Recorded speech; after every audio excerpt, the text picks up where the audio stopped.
A strange discovery at the bottom of the ocean leads to anxiety, fear, and maybe aliens? I discuss this and more on today's episode.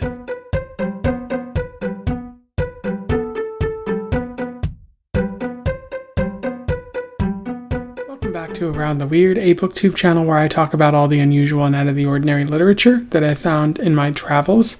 Today I want to talk about a book that I read, one that is from a familiar author. It is a book that is all about mysterious orbs at the bottom of the ocean. I am referring to Sphere by Michael Crichton, which was published in 1987. I've talked about Michael Crichton on this channel before, so I don't need to go in that great of detail. Just note that he is an American writer who wrote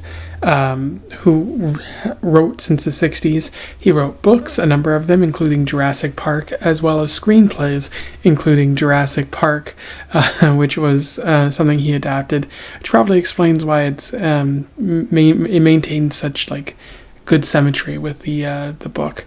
But he also did the screenplay for Westworld, which is interesting. He had weird, problematic beliefs about climate change, among many other things. And unfortunately, he died around 2007. But he has been posthumously publishing books since then. I think his estate has been doing that. Books that he hasn't really finished, which is not good, because if he hasn't finished them, then you're not really getting the full Michael Crichton, in my opinion. And at least one book was co-written with James Patterson, which feels weird because sure, they're both people you might find at an airport, airport books, but Michael Crichton has a level of detail in his writing that James Patterson can't really match. And also James Patterson frequently just published, on a, he publishes, he has ghostwriters, but he publishes on a frequent basis. So I just have a feeling that James Patterson couldn't provide the attention necessary to match Michael Crichton. But I guess that's just my opinion there. I'm sure other people might feel differently. But without further ado, let's talk about Sphere. I will do a summary, a little bit of analysis, and we will move on from there. So Sphere focuses mainly on Norman Johnson. He is a psychologist, a family man who is called away from his family by the Navy to investigate a plane crash in the Pacific. However, when he gets there, he finds out that they're actually investigating what appears to be an alien spacecraft at the bottom of the ocean. And since he worked on an experiment testing anxiety and alien sort of first contact situations, he's been tasked, along with the group of experts he originally recommended in that experiment. And the team of experts are pretty varied. They are astronomers, marine biologists, and mathematicians as well. Michael Crichton seems to love those mathematicians. But the mathematician, a man named Harry, has his doubts. He doesn't really think that it's a spacecraft at the bottom of the ocean, and he thinks that the Navy is lying to him, especially the commander, a man named Barnes. But they all agree to go down to the ship, and when they arrive, they head inside it, and they discover that the ship has English writing, and it was apparently a U.S. Ship, which leads Harry to deduce that it must have been a time machine of some sort, and that it must come from the future, which the others seem to agree with, and they still agree that it's worth exploring more about. And as they explore further, they encounter a mysterious sphere which has weird writing. They can't really open it, and they're not really sure what it's capable of doing. And when Norman is watching it on a videotape, or on video, at one point, he sees that it opens. But then when he runs over to it, on the ship, it's closed, and so everyone's trying to figure out how it opened in the first place. And Harry seems to figure it out because Norman sees Harry enter the sphere on video. And at this point, a major storm is coming, and they all want to leave because this seems like a weird, scary place. Barnes reveals that he's having them stay down here for an extended period of time, so they can investigate further while the other ships sort of take cover. which means they're not allowed out for 72 or so hours. They're going to be down there for like a week now. A short while later, Harry returns from the sphere, but doesn't really remember what happened there. He just recalls a mysterious foam that made him feel warm. And at this point, on one of the computer monitors, a mysterious number sequence pops up, and they eventually learn that this is coming from a being that was maybe inside the sphere and came out alongside Harry.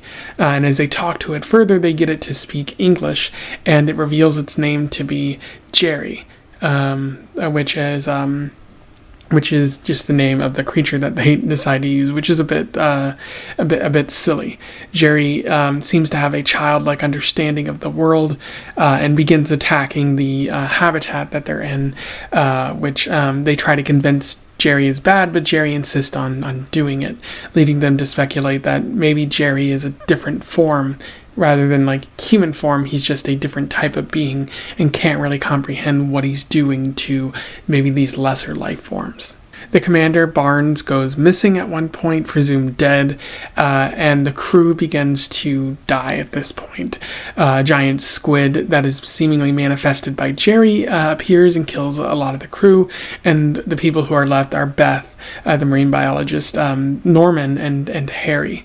And Jerry even talks about these manifestations and how he's willing them into existence. And everyone is kind of confused about how this is happening.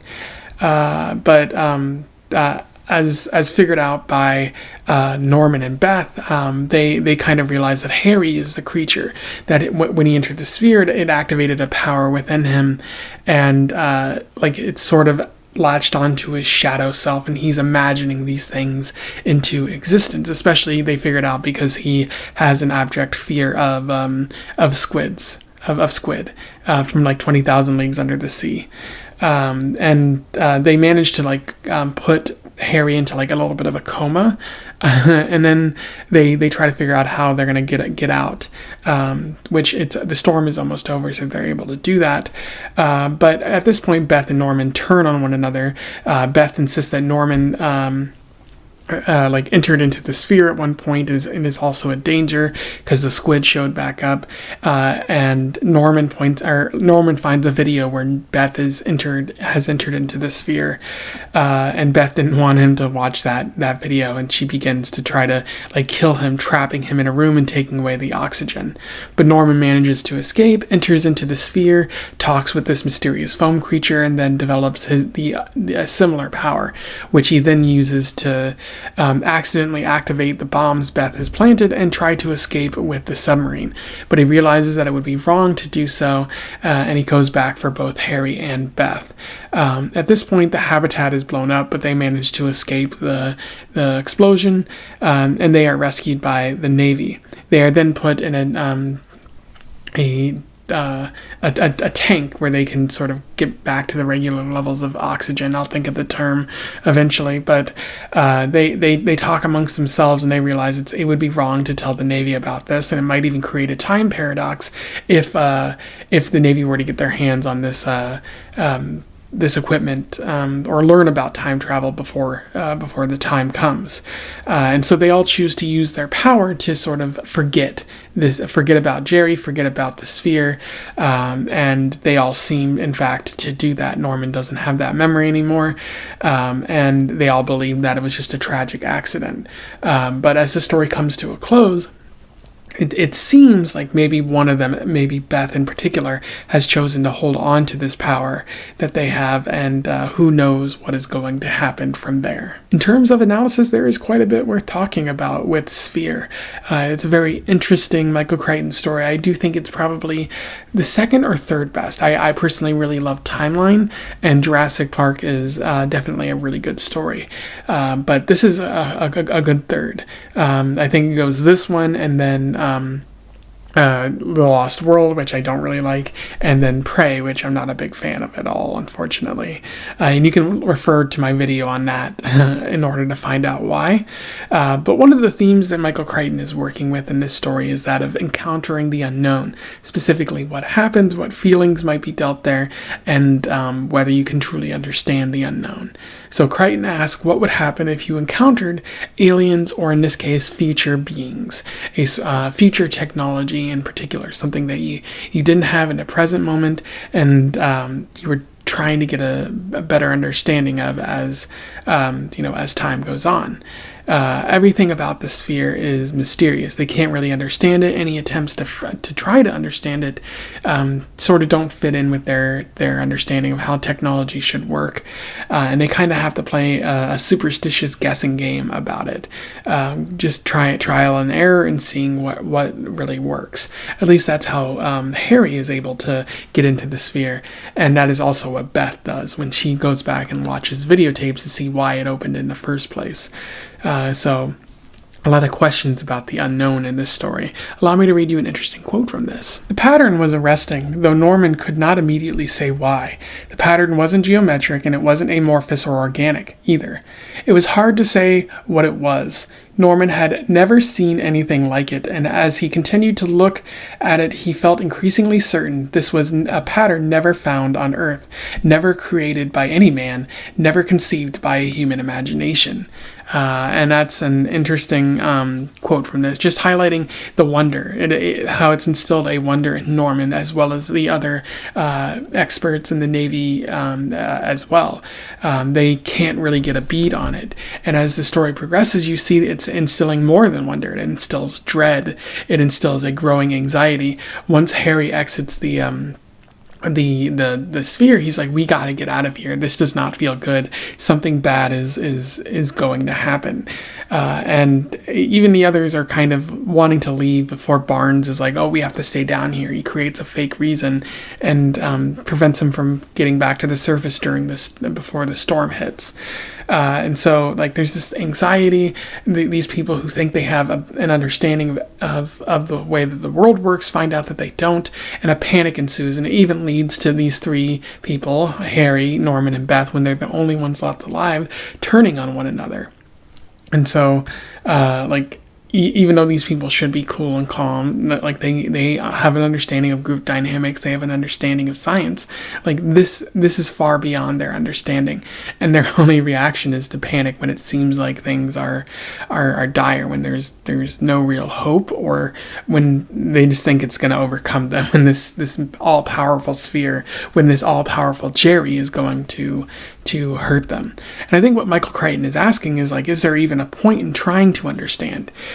Because either the alien is going to be so different from human beings that you can't even possibly begin to comprehend them, or that the technology of the sphere is so far advanced, it'd be like, as I think Michael Crichton points out, like, and one of the characters say, it'd be like Da Vinci trying to understand how a car works or how a computer works. It's like the technology has simply advanced too far that your current understanding no longer matches what you could possibly know about this sort of technology, and it doesn't help to really try to understand it, because none of your guesses are going to be even remotely correct. And despite that, there's still the allure of the sphere, as we see in the story. People drawn to it, trying to enter it and try to better understand it. But even those questions aren't really answered, as we find in the story. So, I think Michael Crichton is just highlighting how people are allured by things they don't understand, and how any attempts to really understand it might just create further problems. Michael Crichton is also relying heavily on the use of psychology in this story. Crichton explores fear and anxiety in this discovery. As I noted before, there's a sense of dread and wonder and all of that. But he particularly explores that fear and anxiety in this discovery. It's sort of laid out at the beginning of the story, where we learn that Norman was part of the ULF experiment, basically the Navy trying to figure out if what's going to happen when we have first contact. What are the emotions going to be like? What is the interaction going to be like? Are we going to be able to communicate? the ultimate finding of that experiment for Norman was something like the main emotion that people are going to feel in such a situation is abject terror, which indeed is what actually happens in this story. A lack of understanding causes this panic as we see Norman and Beth try to figure out what's causing Jerry to attack, or who's responsible for all of this. They sort of turn on each other, which might be, welcome in some cases, but it's certainly not going to help them get out of this very drastic situation. But even if they were to know, even if they were to understand and have the knowledge of what's going on, it would still lead to some mistakes, especially because this is a situation they've never been in before. Beth has an understanding of marine biology, but that doesn't really help her understand the squid in this case. Harry has a good understanding of mathematics, but that's not going to save him. Another character has an understanding of astronomy, but again, that doesn't mean he understands the spaceship or even the sphere. And Norman has a good understanding of psychology, but that doesn't stop him from making these mistakes where he panics and turns on people, and he realizes he's doing that, but he can't stop himself because it's a very irrational situation. It's a very panicky type situation. There's another good quote that I would like to read to you from this. Yes, he thought, it was true. Scientists refused to deal with the irrational, but the irrational side didn't go away if you refused to deal with it. Irrationality didn't atrophy with disuse. On the contrary, left unattended, the irrational side of man had grown in power and scope, which is a good quote. Just Michael Crichton pointing out how the scientists like to say that they're rational beings and that they don't like to deal with the irrational, but that doesn't go away just because you wish it away. It's still there. The irrational side of humanity is still there, and we need to address it and talk about it so further mistakes aren't made. And so in this situation, there's a lot of rational sort of beings, rational scientists who sort of toss away the irrational or toss away their feelings, but in not addressing that, it leads to a lot of mistakes and even some deaths, unfortunately. You can point out that the crew in this case was picked out by Norman specifically. He said these are very rational people. These are people who know their field and might be able to help in the case of first contact. But that was all hypothetical. Michael Crichton is pointing out that there's something different in the theory than in the practice, which isn't necessarily a big sort of thought there. It's not exactly original, but it's still a very fascinating way to apply it in this story and explore the psychological nature of first contact. Another aspect of this story is the usual Michael Crichton knowledge bomb. You see that in so many Michael Crichton stories. In Jurassic Park, he talks a lot about genetics and reptiles and all of that. In Prey, he talks about business interest and the animal kingdom. And here he's specifically talking about astronomy, psychology, first contact with aliens, and marine biology a little bit. It's a very in-depth exploration of all of these things, which you don't normally see in science fiction.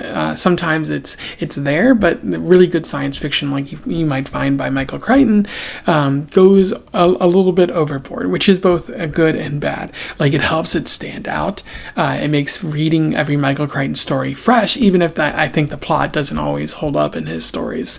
But it can also be a bit obnoxious because you're reading the story and then he suddenly takes a tangent into marine biology, or he suddenly takes a tangent into explaining group dynamics in psychology, which I actually have a good understanding in because I have a degree in psychology, but I think that's just me saying, oh, I understand what he's talking about, like a real jerk. But I do think it's a little obnoxious because he's just sort of derailing the story to kind of highlight these facts, which we don't necessarily need to know. I'll say, it doesn't benefit our knowledge. If you, again, as I frequently say about Michael Crichton stories, if you tell me that something works and you provide a base understanding of it, that's good enough. But here he's trying to really get you up to speed on his level. And I do admire that he does a lot of work in telling his stories, but I do think it can be kind of over obnoxious and a bit of overwriting on his part. The last thing I'll note is while I do like the ending, I think the ending is interesting. I also think that it's a bit spelled out and it lacks a certain oomph. Like it is interesting that, Michael Crichton is saying that, we can't really understand these far advanced beings. But I feel like that's sort of a cop-out in that we're not given a good explanation for what Jerry is. We're told it's the power of imagination, and I feel like we should have learned more about the time-traveling crew as well.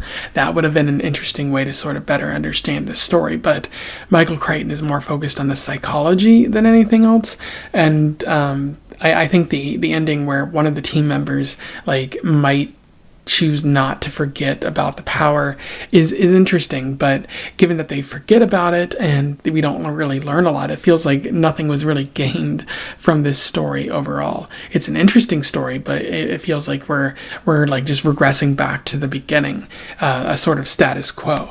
And I feel like Michael Crichton could have done a little bit more, so the ending, I feel needed a little bit of work there. Anyway, those are my thoughts on Sphere by Michael Crichton. A very fun book, certainly worth reading. If you might find it at your local library. Don't forget to patronize your local libraries. They might have interesting Michael Crichton books, and also the bad ones too. If you read this before, let me know what you think in the comments below. I would love to hear your thoughts on Michael Crichton books in particular. Otherwise, don't forget to like, share, and subscribe so that more people can find out about Michael Crichton if they don't already know, or this book if they don't already know, or one of his many other books as well. And until then, I wish you the best of luck in your weird and spherical travels. Farewell.